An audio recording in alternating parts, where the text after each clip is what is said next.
ಸ್ನೇಹಿತರೆ ನಮಸ್ಕಾರ.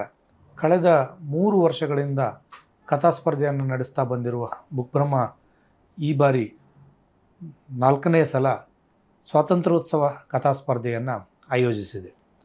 ಈ ಕಥಾ ಸ್ಪರ್ಧೆಯ ಮೊದಲ ಬಹುಮಾನವಾಗಿ 50,000 ರೂಪಾಯಿ ನಗದು ಬಹುಮಾನ ಇರ್ತದೆ ಮತ್ತು ಪ್ರಶಸ್ತಿ ಪತ್ರ ಫಲಕ ಇರ್ತದೆ. ಎರಡನೇ ಬಹುಮಾನವಾಗಿ 25,000, ಮೂರನೇ ಬಹುಮಾನ 15,000 ಮತ್ತು 5,000 ರೂಪಾಯಿಗಳ ತಲಾ 5,000 ರೂಪಾಯಿಗಳ 5 ಬಹುಮಾನಗಳಿರ್ತವೆ. ಒಟ್ಟು 8 ಬಹುಮಾನಿತ ಕಥೆಗಳನ್ನು ಆಯ್ಕೆ ಮಾಡಲಾಗ್ತದೆ. ಅದಕ್ಕಿಂತ ಮುಂಚಿತವಾಗಿ ಅಂತಿಮ ಸುತ್ತಿಗೆ ಆಯ್ಕೆಯಾಗುವ 25 ಕಥೆಗಳ ಪೈಕಿ ಬಹುಮಾನಿತ 8 ಕಥೆಗಳನ್ನು ಬಿಟ್ಟು ಉಳಿದ 17 ಕಥೆಗಳಿಗೆ ತಲಾ 2,000 ರೂಪಾಯಿ ಗೌರವಧನವನ್ನು ನೀಡಲಾಗ್ತದೆ. ಈ ಕಥಾ ಸ್ಪರ್ಧೆಯ ಅಂತಿಮ ದಿನಾಂಕ ಮೇ 15, 2025. ಈ ಕಥಾ ಸ್ಪರ್ಧೆಯ ಕೆಲವು ನಿಯಮಗಳನ್ನು ನಿಮ್ಮ ಗಮನಕ್ಕೆ ತರಲಿಕ್ಕೆ ಬಯಸ್ತೇನೆ. ಕಥೆ ಸ್ವತಂತ್ರವಾಗಿರಬೇಕು, ಯಾವುದೇ ರೀತಿಯ ಅನುವಾದ ಮತ್ತು ಅನುಕರಣೀಯ ಆಗಿರಬಾರ್ದು. ಕಥೆ ಅಪ್ರಕಟಿತವಾಗಿರಬೇಕು. ಮುದ್ರಣ ಅಥವಾ ಯಾವುದೇ ವಿದ್ಯುನ್ಮಾನ ಮಾಧ್ಯಮ ಅಥವಾ ಸಾಮಾಜಿಕ ಜಾಲತಾಣಗಳಲ್ಲಿ ಪ್ರಕಟವಾಗಿರಬಾರ್ದು. ಕಥೆಗೆ ಯಾವುದೇ ರೀತಿಯ ಪದಗಳ ಮಿತಿ ಇರುವುದಿಲ್ಲ. ಸ್ಪರ್ಧೆಯಲ್ಲಿ ಭಾಗವಹಿಸುವವರಿಗೆ ಯಾವುದೇ ವಯಸ್ಸಿನ ನಿರ್ಬಂಧ ಇಲ್ಲ. ಹಸ್ತಪ್ರತಿ ಅಥವಾ ಟೈಪ್ ಮಾಡಿದ ಕಥೆ ಇರುವ ಪುಟಗಳಲ್ಲಿ ಲೇಖಕರು ತಮ್ಮ ಹೆಸರನ್ನು ದಾಖಲಿಸಬಾರದು. ಬದಲಿಗೆ ಕಥೆ ಮುಗಿದ ನಂತರ ಪ್ರತ್ಯೇಕ ಪುಟದಲ್ಲಿ ತಮ್ಮ ಹೆಸರು, ವಿಳಾಸ ಮತ್ತು ಮೊಬೈಲ್ ಸಂಖ್ಯೆಯನ್ನು ಬರೆಯಬೇಕು. ಕನ್ನಡದ ಪ್ರಮುಖ ಕಥೆಗಾರರು, ವಿಮರ್ಶಕರು ಈ ಸ್ಪರ್ಧೆಯ ನಿರ್ಣಾಯಕರಾಗಿರ್ತಾರೆ.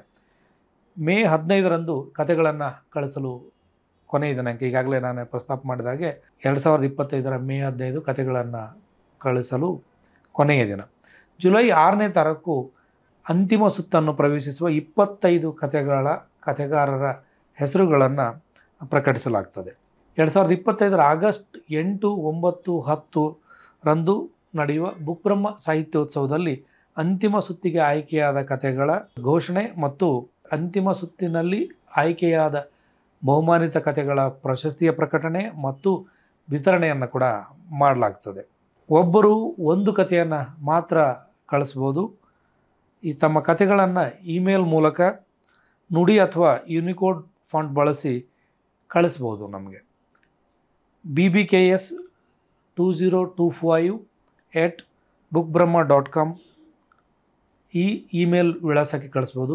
ಅಥವಾ ಪ್ರಧಾನ ಸಂಪಾದಕರು ಬುಕ್ಬ್ರಹ್ಮ ಕನ್ನಡ, 3ನೇ ಮಹಡಿ, RK ಕಾಂಪ್ಲೆಕ್ಸ್, KSSID ಆವರಣ, ಎಲೆಕ್ಟ್ರಾನಿಕ್ ಸಿಟಿ ಮೊದಲ ಹಂತ, ಬೆಂಗಳೂರು 560100 ವಿಳಾಸಕ್ಕೆ ಕೂಡ ಕಳಿಸ್ಕೊಡ್ಬೋದು.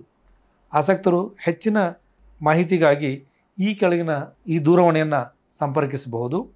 7892608118. ಕತೆ ಕಳಿಸಲು ಕೊನೆಯ ದಿನಾಂಕ 2025 ಮೇ 15. ದಯವಿಟ್ಟು ಈ ಕಥಾ ಸ್ಪರ್ಧೆಯಲ್ಲಿ ಭಾಗವಹಿಸಿ ಈ ಸ್ಪರ್ಧೆಯನ್ನು ಯಶಸ್ಸುಗೊಳಿಸಬೇಕು ಅಂತ ನಾನು ಕನ್ನಡದ ಕಥೆಗಾರರಲ್ಲಿ ಕೇಳಿಕೊಳ್ತೇನೆ. ನಮಸ್ಕಾರ.